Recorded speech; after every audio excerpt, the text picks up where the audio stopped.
ಅವ್ರ ಕುತಂತ್ರ ನಡೀತಾನೆ ಇದೆ. ನಾನೆಲ್ಲಿ ಮದ್ವೆ ನಿಲ್ಸ್ಬಿಡ್ತೀನೋ ಅಂತ ಮನೇಲೆ ನನ್ ಬಾಯಿಗೆ ಬೀಗ ಹಾಕ್ಬಿಟ್ಟಿದ್ದಾರೆ. ನಾನ್ ದುಃಖದಲ್ಲಿ ನಿಂತ್ಕೊಳ್ಳೋದು, ಅಯ್ಯೋ ಇವಳ ಜೊತೆಲಿ ಇವಳು ಮದ್ವೆ ಆಗ್ತಿದ್ಯಲ್ಲ ಅಂತ ಮನ್ಸಲ್ಲೇ ಕೊರ್ಕೊಂಡು ಸುಮ್ನೆ ಇರೋದು. ಅದನ್ನ ಬಿಟ್ರೆ ಬೇರೆ ಏನು ಮಾಡಕ್ ಆಗ್ತಿಲ್ಲ. ಇವ್ರ ಕುತಂತ್ರ ಏನೇನ್ ಮಾಡ್ಬೇಕಾ ಎಲ್ಲ ಮುಂದುವರಿಸ್ತಾನೇ ಇದಾರೆ. ಎಲ್ಲಿವರೆಗೂ ನಾನ್ ಕ್ರೂರಿಯಾಗಿರ್ತೇನೋ ಅಲ್ಲಿವರೆಗೂ ಈ ಸೀರಿಯಲ್ ನಡೆಯುತ್ತೆ. ಹೌದು. ಖಂಡಿತ ಅದು ಹೌದು. ಮದ್ವೆ ಅಂದ ತಕ್ಷಣ ಶಾಸ್ತ್ರ ಕಾವ್ಯ ಮೇಡಮ್ ಮದ್ವೆದೆ ನೆನಪಾಗ ನಾವೆಲ್ಲ ಶೂಟ್ ಮಾಡಿದ್ವಿ ಮದ್ವೆದು ಇದು ಎಲ್ಲ. ಸೊ ಮೇಡಮ್ ಇವಾಗ ಸೋಷಿಯಲ್ ಮೀಡಿಯಾದಲ್ಲಿ ತುಂಬಾ ಸ್ಟಾರ್ ಅವರು.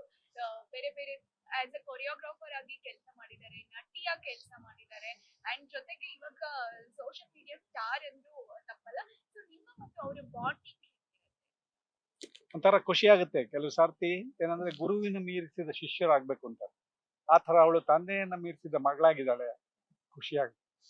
ಈ ಎಲ್ಲರ ಮಧ್ಯೆ ಆ ಮಾತುಕತೆಗೆ ಅವಕಾಶಗಳು ಸಿಗ್ತಾ ಇರತ್ತ ಅಂತ. ತುಂಬಾ ನೀವು ಬಿಸಿ ಇರ್ತೀರಾ, ಅವರು ಬಿಸಿ ಇರ್ತಾರೆ. ಹೀಗೆ ಬಿಸಿ ಇರ್ತೀವಿ, ಬಿಸಿ ಮಧ್ಯಾಹ್ನ ಮೀಟ್ ಆಗ್ತೀವಿ, ಮಾತಾಡ್ತೀವಿ. ಫೋನ್ ಇದೆ, ಮೊಬೈಲ್ ಇದೆ ಈಗ. ಫಂಕ್ಷನ್ಗಳು ಮತ್ತೆ ಪುರ್ಸೊತ್ತಿನ ಸಮಯದಲ್ಲಿ ಖಂಡಿತ ನಾವು ಭೇಟಿ ಆಗ್ತೀವಿ. ನಿಮ್ಮಿಬ್ಬರನ್ನ ನಾವು ಎಕ್ಸ್ಪೆಕ್ಟ್ ಮಾಡ್ಬೋದಾ ಒಟ್ಟಿಗೆ ಏನಾದ್ರು ಸೀರಿಯಲ್ ಇದ್ರಲ್ಲಿ ಅಂತ? ದೈವೇಚ್ಛೆ, ನಮ್ದೇನಿದೆ. ಯಾರ್ ಕರ್ದ್ ಪಾತ್ರ ಕೊಟ್ಟು ಅವ್ರಿಗೆ ಸೂಟ್ ಆಗ್ತದೆ ಆಗ್ಬೋದೇ.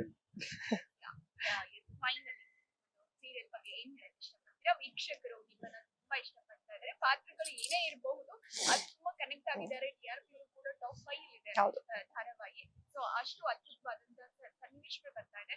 ಅಂಡ್ ದೇವಿ ಸೀನ್ಸ್ ಎಲ್ಲ ಒಂಥರ ರೋಮಾಂಚನ ಸೃಷ್ಟಿಸುವಂತ ಸೀನ್ಸ್ಗಳು. ಎಷ್ಟೊಂದು ತುಂಬಾ ಅದ್ಭುತವಾಗಿ ಮೇಡಮ್ ಇದು ಮಾಡ್ತಾ ಇದ್ದಾರೆ ಕೂಡ.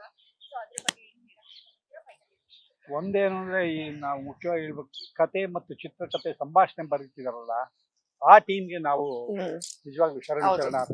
ಅವ್ರು ಎಲ್ಲಿವರೆಗೂ ಚೆನ್ನಾಗಿ ಕರ್ಕೊಂಡು ಹೋಗ್ತಾರ ನಮ್ಮನ್ನ ಧಾರಾವಾಹಿ, ಅಲ್ಲಿವರೆಗೂ ಖಂಡಿತ ನಡೆಯುತ್ತೆ. ಕಲಾವಿದರು ಕೂಡ ಎಲ್ಲ ಉತ್ತಮ ಕಲಾವಿದರೇ ಇದ್ದಾರೆ. ಎಲ್ಲರೂ ತಮ್ಮ ಸಾಮರ್ಥ್ಯಕ್ಕೆ ತಕ್ಕಂಗೆ ಮತ್ತು ಪಾತ್ರಗಳಿಗೆ ತಕ್ಕಂಗೆ ಮಾಡ್ತಾ ಇರೋದ್ರಿಂದ ಅದು ಎಲ್ಲಿವರೆಗೂ ನಡೆಯುತ್ತೋ, ಜನ ಎಲ್ಲಿವರೆಗೂ ಮೆಚ್ಚುತ್ತಾರೋ ಅಲ್ಲಿವರೆಗೂ ನಾವು ಬರ್ತಾನೆ.